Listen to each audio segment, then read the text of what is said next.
Nongeye kubasuhuza mu izina rya Yesu Kristo umwami wacu, amahoro y'umwami Imana akomeze abane namwe mwese abanteze amatwi kuri ino channel yacu Abana b'Imana TV. N'ubundi nk'uko bisanzwe murimo murasuhuzwa na mwene so Nzeyimana Alexis, mufatanya gusoma Bibiliya, kwiga Bibiliya, tukareba icyo Bibiliya ivuga mu by'ukuri. Nta kintu na kimwe kiriho gishya kitabayeho, kandi nta na kimwe kiri ku isi cyangwa se kiboneka mu isi kitanditse muri Bibiliya. Byose byanditse muri Bibiliya, nyamara ingorane abantu bafite benshi ni uko batajya basoma Bibiliya, cyangwa se banayisoma bakayisoma bayobowe n'amarangamutima, bakayisoma bashaka kujya kuverifiya cyangwa se kujya gukonfirima ibihuye n'imyizerere yabo n'imyemerere yabo, cyangwa se abandi bakayisoma bashaka ibihwanye, kumva ibihwanye n'iby'irari ryabo. Usanga umuntu afite ibyo ararikiye mu mutima we akajya kubishaka muri Bibiliya, nabyo arabibona iyo ari cyo ngicyo kimujyanyemo. Nyamara ubundi umuntu yagombye gusoma Bibiliya ayobowe n'umwuka w'Imana, umwuka w'Imana akamusobanurira ibirimo, icyo Bibiliya irimo kuvuga nibyo byamugirira akamaro. Naho ibindi byose, ubundi buryo bwose umuntu yasomamo Bibiliya ntacyo bimumarira, ahubwo arushaho kuyoba. Hari benshi bayobye kandi basoma Bibiliya. Noneho rero igice kinini ni abatajya basoma Bibiliya n'umunsi n'umwe, abenshi bakayibasomera mu nsengero, aho bateraniye, cyangwa se abo bibaza yuko ngo bayizi kubarusha, cyane ko hari n'abayize, hari n'abafitemo digiri mu bintu bijyanye n'iyobokamana n'ibindi nk'ibyo ngibyo, hanyuma ugasanga ibyo babasomeye nyine bikaba ibyo ngibyo, ibyo batabasomeye bikaba bisa nkaho bitabaho. Ni ingorane rero zikomeye cyane ko abantu bashobora kuba badasoma Bibiliya, cyangwa se n'abayisoma bakayisoma muri ubwo buryo mvuze, n'ubwo ubundi yenda ntavuze. Usanga abantu bari mu isi, nyamara Bibiliya ntacyo isa nkaho ntacyo bamariye, nyamara ari igitabo kirimo ubutumwa bwinshi, igitabo kirimo amagambo menshi kandi ashobora gufasha abantu mu bihe bitandukanye. Rero nk'uko mubibona hano kuri screen, tugiye kurebera hamwe uko umuntu yakwitwara mu bihe nk'ibi ngibi bikomeye. Hari impande ebyiri, hari uruhande rw'abana b'Imana. Abana b'Imana mu bihe nk'ibi ngibi bikomeye, birimo imyuzure, birimo imitingito, iruka ry'ibirunga, harimo amapfa, harimo inzige, harimo korona, noneho n'ibindi n'izindi ngorane zitandukanye. Noneho ibi ngibi ni ibintu biri rusange, harimo n'ingorane z'umuntu ku giti cye, harimo ubukene, harimo ubupfubyi, harimo intambara z'uburyo butandukanye mu rugo, mu miryango, n'ahandi. Umwana w'Imana yitwara ate?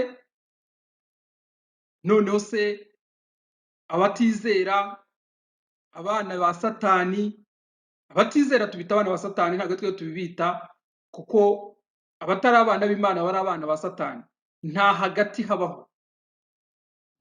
habaho, nta transition iri hagati ya Satani, y'ubwami bw'umwijima n'ubwami bw'umucyo. Iyo utari mu mucyo uba uri mu mwijima.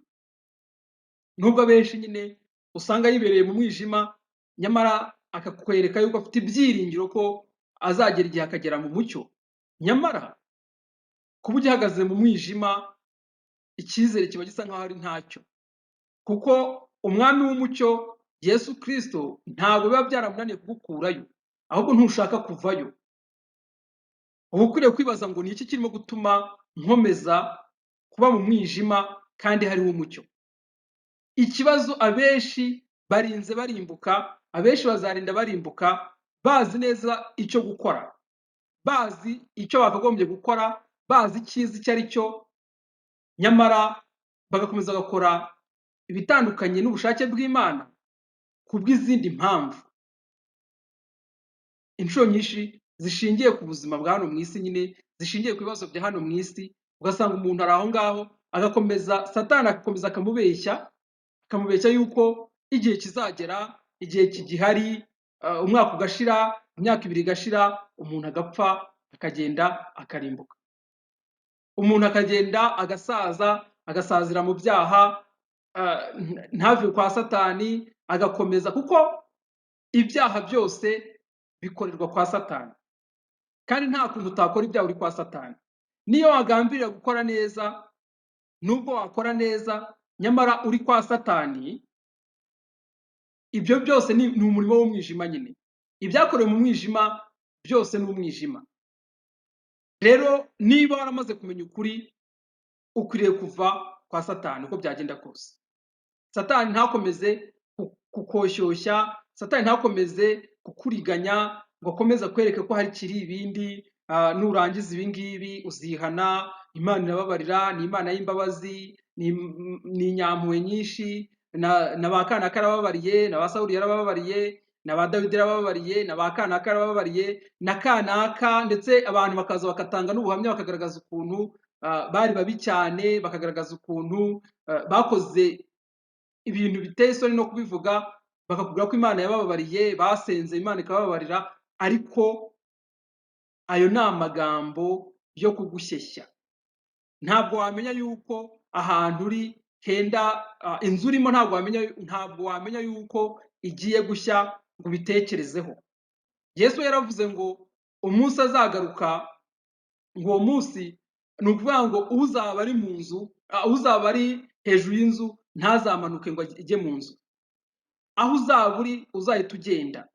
Rero aho umenye ubutumwa bwiza, nta kubitekerezaho, nta gutekereza ngo abantu baravuga iki, nta gutekereza ngo nzabaho nte, nta gutekereza ngo, ukamenya ko ari ubutumwa bwiza, ukwiriye gukiza amagara yawe.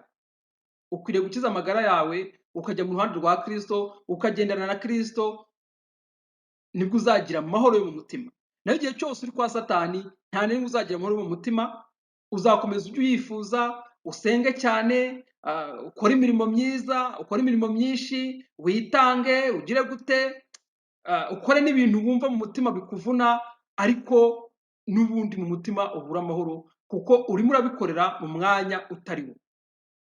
Urimo urabikora kwa satani. Ntabwo Imana ikeneye ibitambo, ntabwo Imana ikeneye imirimo, ntabwo Imana ikeneye ko hari ukuntu uba umuntu mwiza, hoya. Imana ikeneye wowe kandi wowe wese, ukayiha umutima wawe, Yesu Kristo akinjira mu mutima wawe, umwuka w'Imana agatura muri wowe, akagendana nawe, akakuyobora muri byose. Rero tudatinze tubona Yesu Kristo muri Luka igice cya 18, Luka igice cya 18, aho yabajije amagambo, nuhera ku murongo wa 6 aravuga ngo, nuko umwami Yesu arababaza ati, ntimwumvise ibyo umucamanza ukiranirwa yavuze? Ubwo bibaye bityo, Imana se iyo ntizarengera intore zayo ziyitakira ku manywa na nijoro? Mbese yazirangarana? Hari abantu bibaza ko Imana ishobora kurangara. Hari abantu bigishijwe yuko ngo na oya ngo ari igisubizo, nategereza ngo ari igisubizo, ariko Imana ntirangarana umuntu n'umwe. Nuramuka usabye Imana ikintu ukabona utakibonye, ujye umenya yuko Yesu yaravuze ngo murasaba ntimuhabwe kuko musaba nabi. Ujye wibaza niba ibyo urimo gusaba bihuye n'ubushake bw'Imana. Ahandi yaravuze ngo mubanze mushake ubwami bw'Imana no gukiranuka kwayo, ibindi byose muzabyongererwa. Ahandi aravuga ngo ntimukiganyire mwibaza uko ejo bizaba bimeze, ngo kubera yuko So wo mu ijuru azi ibyo mukeneye mutarabisaba. Ni ukuvuga ngo nta kintu Imana ishobora gutinza, ntabwo Imana ishobora gutinda kugutabara no kukugirira neza mu gihe cyose ibona ubikeneye. Mu gihe cyose uri mu ruhande rwayo, nta na rimwe, nta na rimwe. Ntabwo Imana ishobora gutegereza ko usarara. Nta na rimwe Imana yategereza yuko ibintu bigushiraho ngo kugira ngo uyinezeze cyangwa uyikorere imirimo. Oya. Ahubwo biriya bintu inshuro nyinshi bababwira kubanza gukora kugira ngo Imana ngo ibagirire neza, ngo mubanze mutange ituro, mubanze ugasanga abantu bagiye mu masosiyasiyo yo kugemura, hari abantu bagomba gufasha, ni byiza, ariko iyo iyo mirimo murimo kuyikora kugira ngo Imana iyibone ibagirire neza, muba mwamaze gupfobya kugira neza kw'Imana. Imana ni umubyeyi, Imana ni data, niba turi abana bayo, Imana iduha ibyo dukeneye byose, itugenera ubuntu budukwiriye buri munsi. Nta kintu idusaba. Witekerezeho niba uri umubyeyi, wibaze umwana wawe aramutse buri gihe hari ibyo agutura kugira ngo umukorere ibi n'ibi. Ndetse hari inyigisho zivuga ngo nudashima Imana ngo ntabwo izagira ikindi kintu iguha. Abantu babihinduye nka bizinesi, abantu babihinduye nk'aho ari mpanguhe, ariko Imana Uwiteka umuremyi w'ijuru n'isi ntabwo akorera muri iyo sisiteme ya mpanguhe. Ibyo ngibyo bya mpanguhe ni umwuka uyobya. Ni umwuka uyobya kuko hari abatabifite, icyo ni icya mbere, hari abatabifite, hari abatabibona, ibyo ngibyo birimo gusabwa, nyamara nabo Imana ibagirira neza iyo bafite kwizera. Ndetse nunasubiza amaso inyuma, uri busange igihe Imana yakugiriye neza utajya mwibagirwa ntacyo wari wakoze. Urasanga Imana yarakurinze, Imana ikugaburire, Imana ikurinde urupfu mu buryo bukomeye, nyamara utaramenya no gusenga. Nyamara se, hari aho Pawulo yageze kubaza Abakorinto, arabaza ngo ninde wabaroze?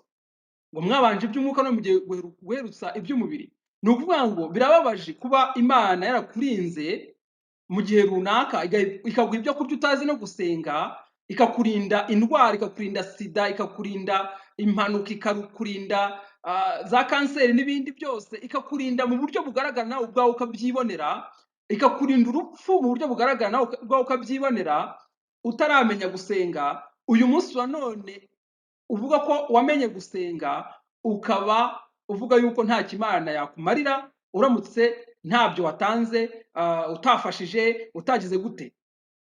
Ibyo ni akaga, kuko ibyo byo biba ari ugupfobya kugira neza kw'Imana.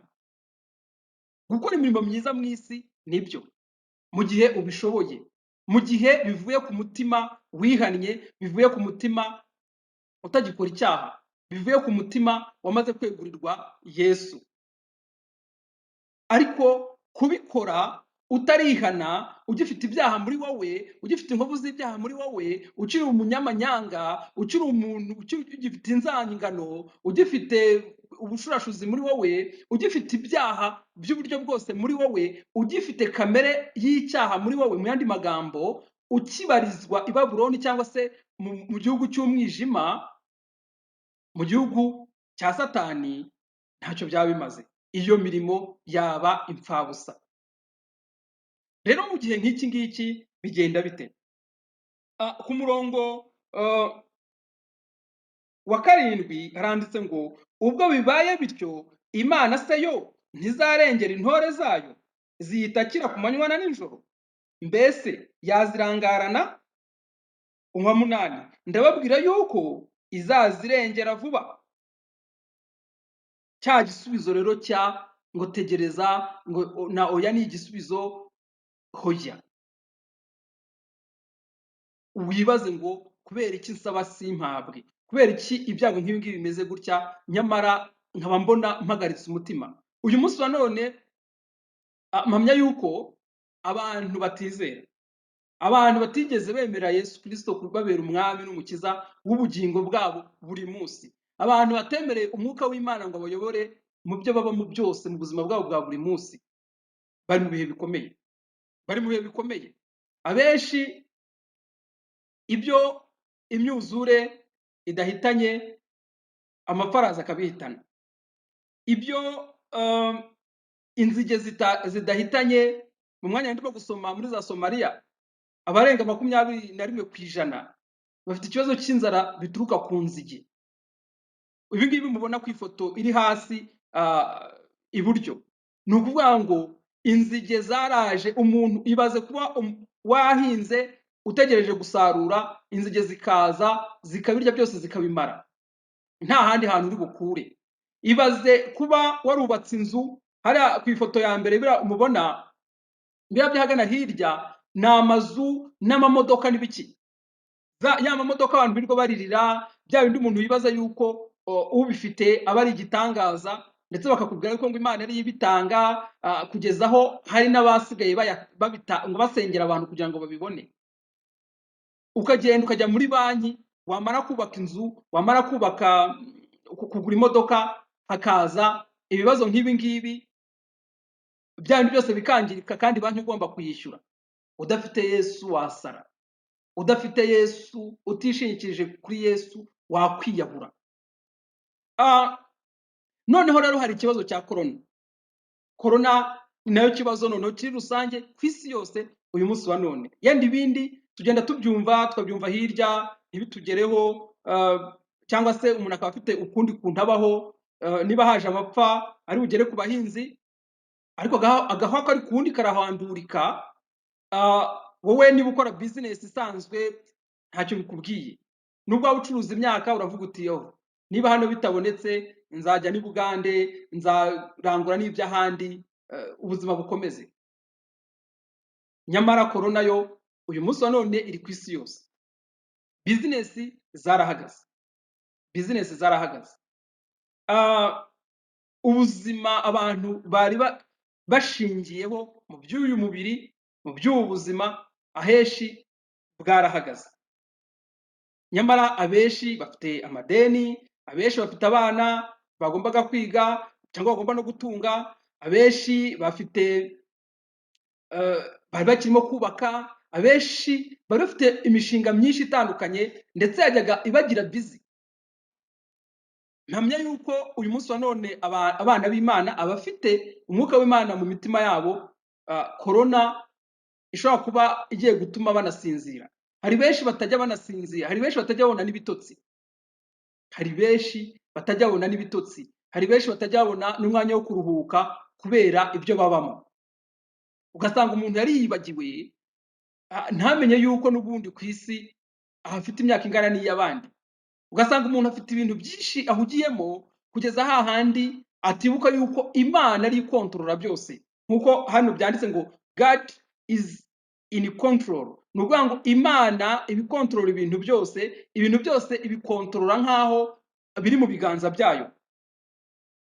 Rero nawe iyo utishyize mu biganza byayo ngo Imana iba ari igukontorora, Imana iba ariyo igena ahazaza hawe, wowe ukibaza yuko ushobora kwigenera ahazaza hawe, ndetse ugakora plan, ugatangira ukanakora. Ngaho wakoze amanyanga, uri mu bucuruzi, urimo uranyereza imisoro, urimo urakora amanyanga, urimo byinshi cyane bikorerwamo, uri mu kazi, urimo uragambana, urimo urashyashyariza bagenzi bawe, urimo urarya za ruswa, urakoresha icyene wabo, bya bindi byose. Nubwo warangiza ukajya gutanga amaturo, ariya maturo aragenda akirirwa na bapasiteri, bariyaha ntabwo aharenga. Imana yo warayiteye umugongo, ukazaza wibaza yuko ngo ya mirimo ukora, kubera ko gufasha imfubyi cyangwa n'abakene, ntabwo warusha ba Bill Gates, ntabwo warusha ba bandi bafite amafaranga menshi ku isi, ku rwego rw'isi, bashinze za organization zikomeye zifasha abakene. Nyamara abenshi muri bo usanga bivugira yuko bahakana Imana, batemera Imana. Rero wowe kuba wawufata 5 ugaha umukene muturanye, kuba wawufata 100,000 ngahe ukagera ukayatangamo kimwe mu 10, pasiteri nyine akabaho neza nk'umukozi w'Imana, uretse ko Bibiliya nta hantu ivuga iby'abakozi b'Imana. Oya, kandi nanone niba ari n'abakozi b'Imana, ubundi ntabwo bakagombye gutungwa, natwe ntabwo bakagombye gutungwa n'abo babwira ubutumwa bwiza bakagombye gutungwa n'uwabahaye akazi.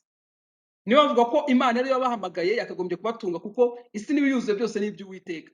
Nyamara byabaye inverse, babigisha kubaha ibyanyu byose ndetse n'abafite duke bakababwira ngo nimuzane ngo hanyuma ngo Imana ibyongere, urumva, mukagenda mukabashyira bakishyirira mu bifu byabo bakishyira muri za bizinesi zabo bakubaka amazu n'ibiki byose, mwebwe mukaguma mu bukene bwanyu mugakomeza, bakazaza babwira ngo nimwongere amasengesho, urumva, barangiza bo ukibaza bo kubera iki badasenga, bo kubera iki kugura imodoka bisaba ko abakirisitu bitanga, bo kubera iki kubaka urusengero bisaba ko abakirisitu bitanga cyangwa bakafata umwenda abakirisitu bakazasigara basiragoringa bawishyura, bo kubera iki. Nyamara mwebwe bakababwira ngo nimusenge cyane ngo Imana ngo irabaha bya bindi byose, nyamara ibyo babasabira nabo rimwe na rimwe ugasanga batanabifite. Rero mu bihe bikomeye nk'ibi ngibi ni igihe cyiza, ni umunzani mwiza wo kumenya ngo mpagaze nte, mpagaze nte, mbese ko ndashyitse, hari umwami w'i Babuloni wigeze gupima, Imana iramubwira ngo wapima usanga udashyitse.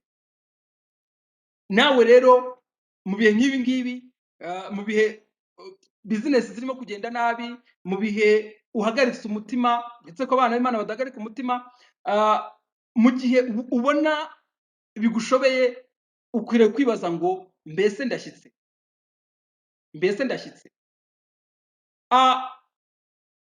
Abana ba Satani cyangwa se abatizera nta byinshi nabavugaho, kubera yuko n'ibyago biba mu isi nibo babizana. Dusoma Bibiliya yuko igihe cyose abantu bateraga Imana umugongo bakayibangikanya n'ibindi, icyo gihe ibyago byahitaga biza. Nyamara tukabona yuko bababaraga bagataka bakaboroga bakagira gute, ariko byarangira bakongera bakisubirira muri bya bindi babagamo, nanone bikongera bikagaruka. Nyamara ubwoko bw'Imana bwo burarindwa, ubwo abana b'Imana bararindwa muri byose. Ntabwo abana b'Imana bahagarika umutima, kuko n'ubundi bahora bizeye uyu nguyu uvuga ko azatabara intore ze byihuse vuba vuba. Ngo ndababwira yuko izazirengera vuba. Niba witekerezeho, niba uri mu ruhande rw'Imana wiryamire usinzire, Imana izi ibyawe kandi irabigenza neza niba uri mu ruhande rw'Imana. Ariko niba utari mu ruhande rw'Imana, niba warateye Imana umugongo, umenye neza yuko nubwo wasenga cyane, iyo ibintu bikomeye nk'iki gihe abantu barasenga, uzasanga ubu ngubu tayito z'ibintu byose bavuga ngo nimusenge cyane. Gusenga cyane ntabwo byahindura ibiba. Gusenga cyane, amasengesho ntabwo yagukura mu byaha. Wowe ubwawe ukwiriye kwitanga wese, ukwiriye guha umutima wawe Yesu Kristo we wagucunguye, ukemera umwuka w'Imana agatura muri wowe, kamere y'icyaha na ya myuka yose y'abadayimoni iba muri wowe ikavamo, za nyigisho na ya myumvire ipfuye byose bikavamo, ya myumvire wari ufite ku Mana. None se niba wajya kuvuga ko Imana igenda ikuzamura mu ntera, irimo kugenda ikuzamura mu ntera mu byo ukora, kubera ko ngo hari ibyo uyikorera nawe, ubu ngubu bikaba byarahagaze, bizagenda bite? Niba wajyaga wubaka ku mirimo yawe bizagenda bite? Nicyo gihe rero cyo kumenya yuko n'igihe ibyo bintu bitahari, n'igihe ntacyo wakoze, iyo uri mu ruhande rw'Imana, Imana ikugirira neza ukanyurwa. Yesu yarakomeje aravuga ngo ariko, yahise yibaza ikibazo ngo ariko umwana w'umuntu naza, mbese azasanga kwizera kukiri mu isi? Ko Imana izagutabara. Yewe Imana ivubira ababi n'abeza imvura. hari n'abantu benshi babuzwa gukizwa burya n'imigisha Imana ibaha. Imana ikakugirira neza, ikaguha ibintu rwose, ikagukorera ibintu bidasanzwe, ikagukorera surprise, ikagukorera igitangaza, abantu bose bakabimenya, cya gitangaza kigatuma utihana,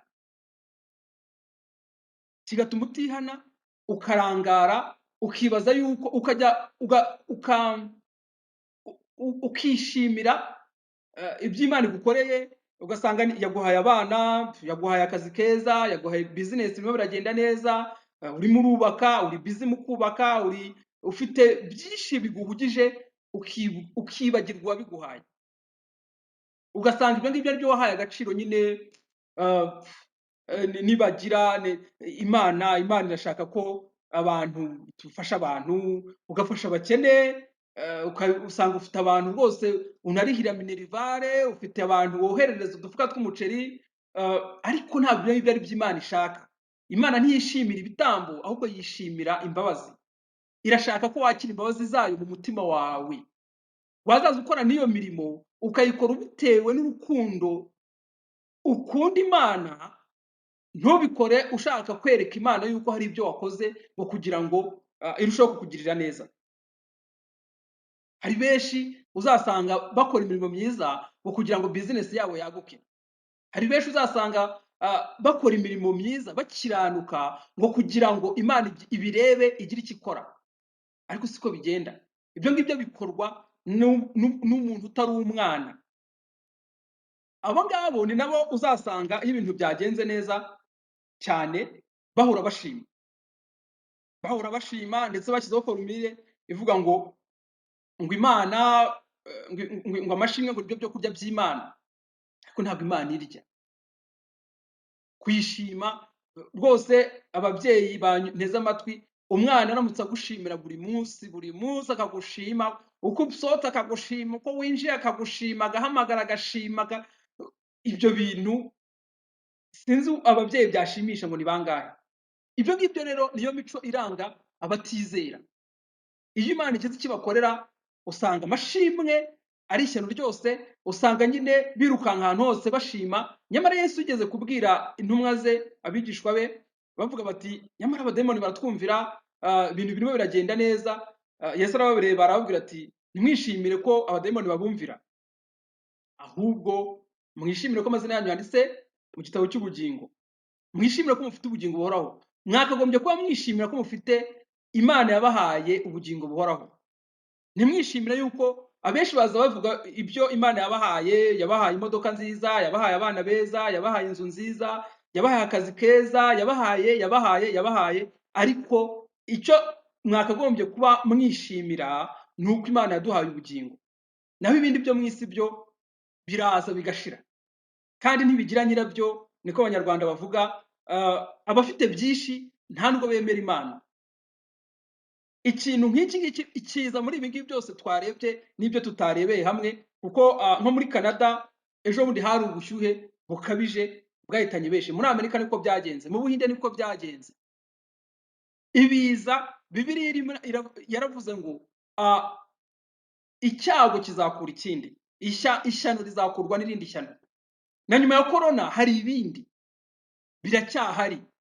Niki isi itubikiye? Isi nta cyiza cyayo itubikiye.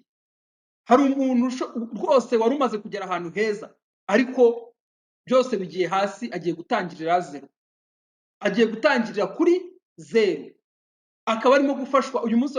Ejo ndi Burayi nahoze ndeba, ahangaha harimo kuba imyuzure, abantu bari bifashije, barimo kwaka ibyo kurya, barimo kubaha umugati.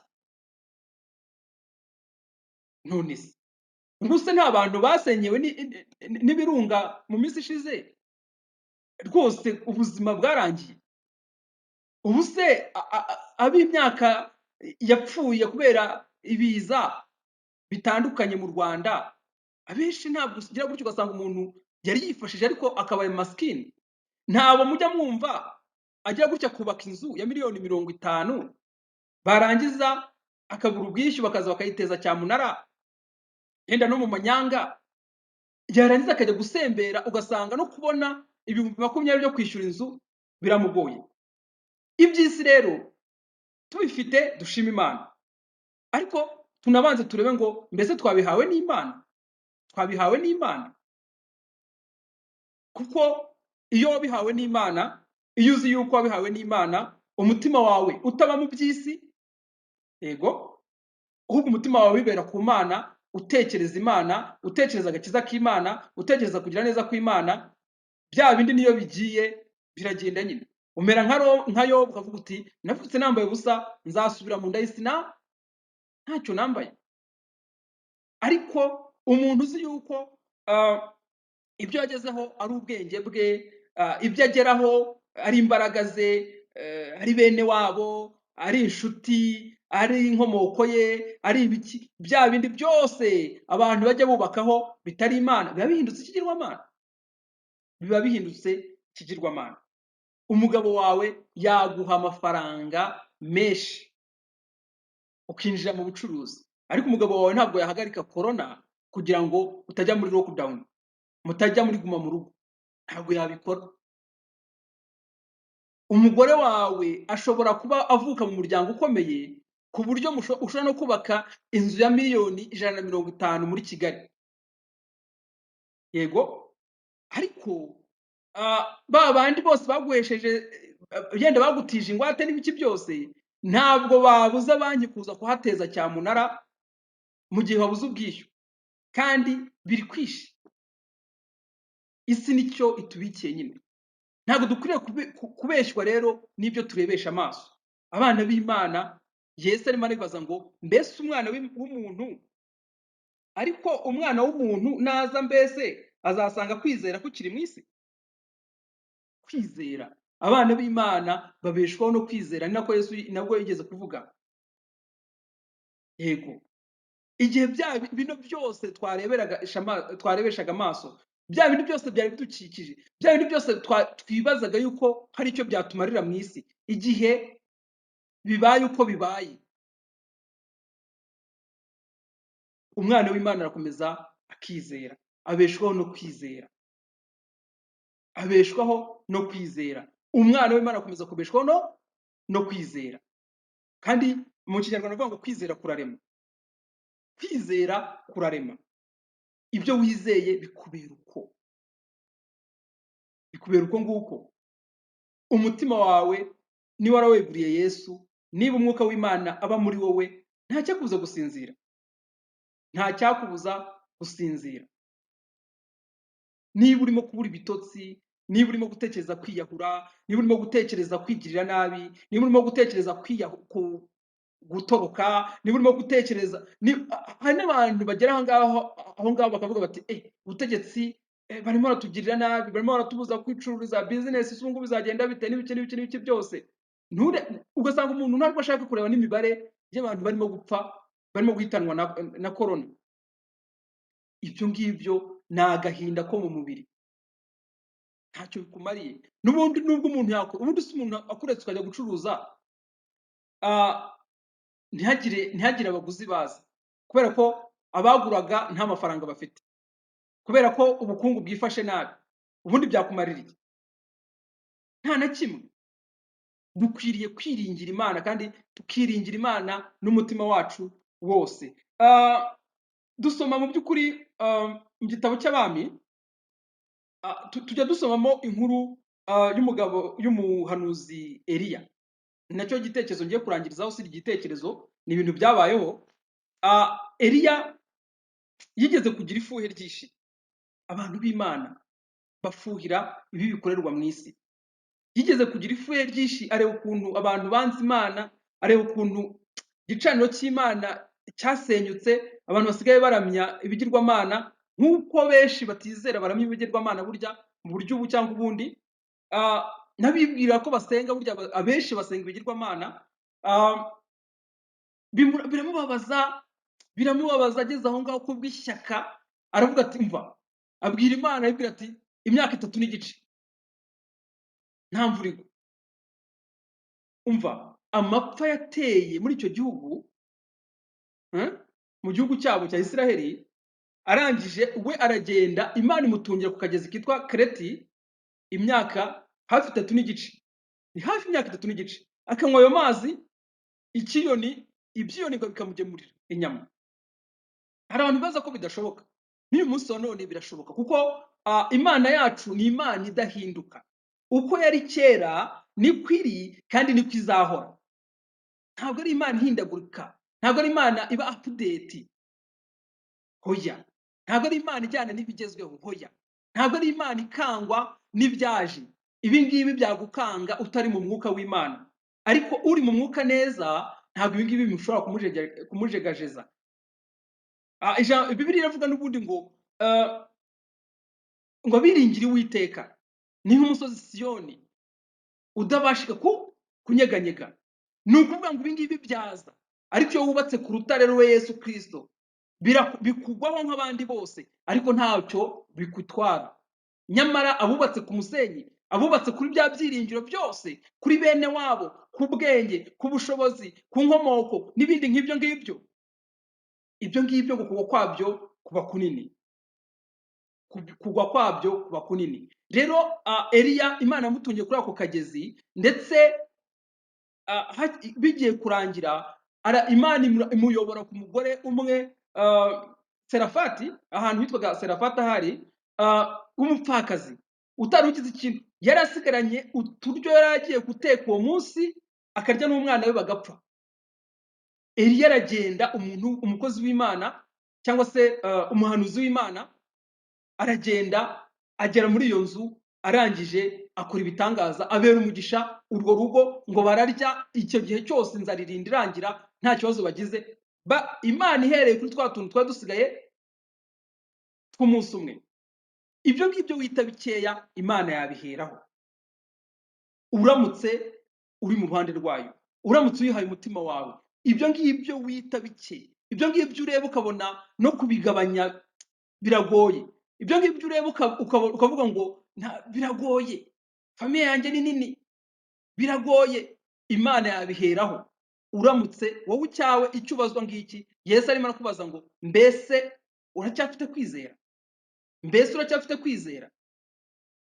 Niba udafite kwizera, n'ibyo wita bikeya urabijyana mu bapfumu, n'ibyo wita bikeya urabijyana muri ba bandi biyita abakozi b'Imana, mu bapfumu b'ubundi bwoko. Uri bubijyane mu bakozi b'Imana batunga imiryango yabo, wowe bakubwire ngo baragusengera, baguha amazi, baguha amavuta, baguha ibindi ntazi ubwoko bwabyo, bagutegeke kumara iminsi 40 utarya kandi bo barya, bagutegeke kumara iminsi runaka ngurimo gusenga cyane.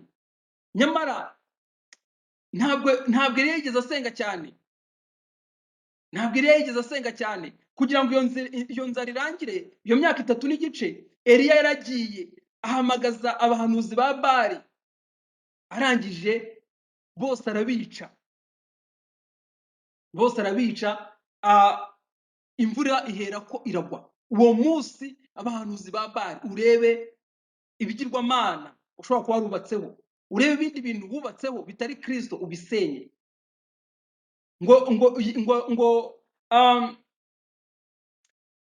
Uyu muhanuzi Eliya ngo yaragiye ku musozi Karumeli, ngo arabanza asana igicaniro cy'Uwiteka cyari cyarageze gute, cyari cyarasenyutse. Urebe wibaze ngo mbese Imana iracyaba muri jyewe, Imana iracyafite igicaniro muri jyewe, Imana ni ikinyihariye, cyangwa hari ibindi bintu nagiyemo.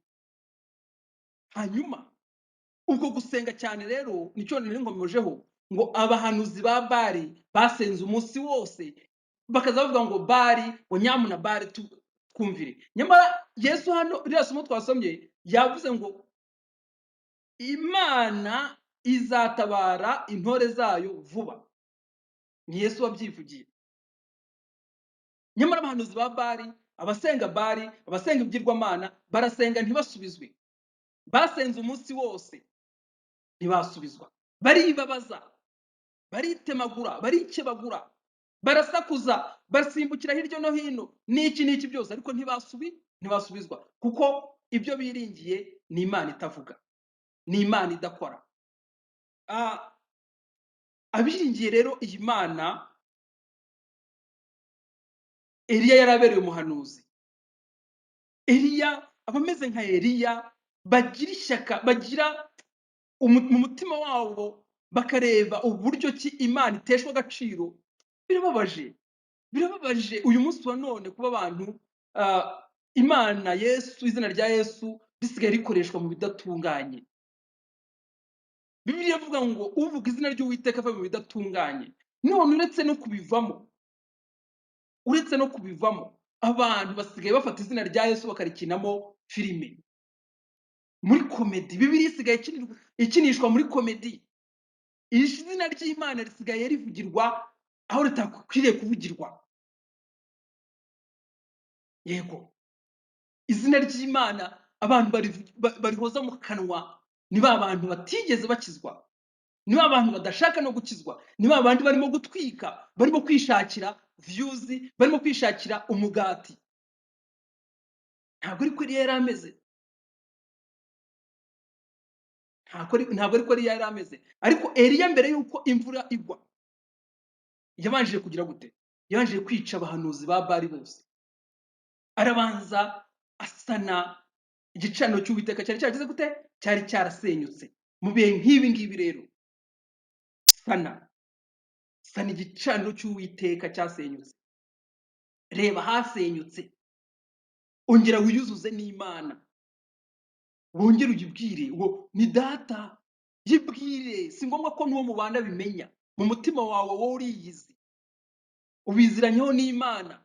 Yibwire, uyibwire uti cya gihe nagize gutya, naradeviye, byagenze gutya. Uyibwire, wemere usane, wemere isane. Ni Imana isana, umwuka w'Imana yongera ature muri wowe. Ndakubwiza ukuri ko ibi bihe uzabitambukamo umerewe neza. Ariko niba bitagenda bityo, no kwiyahura uziyahura, no kwicana muraza kwicana,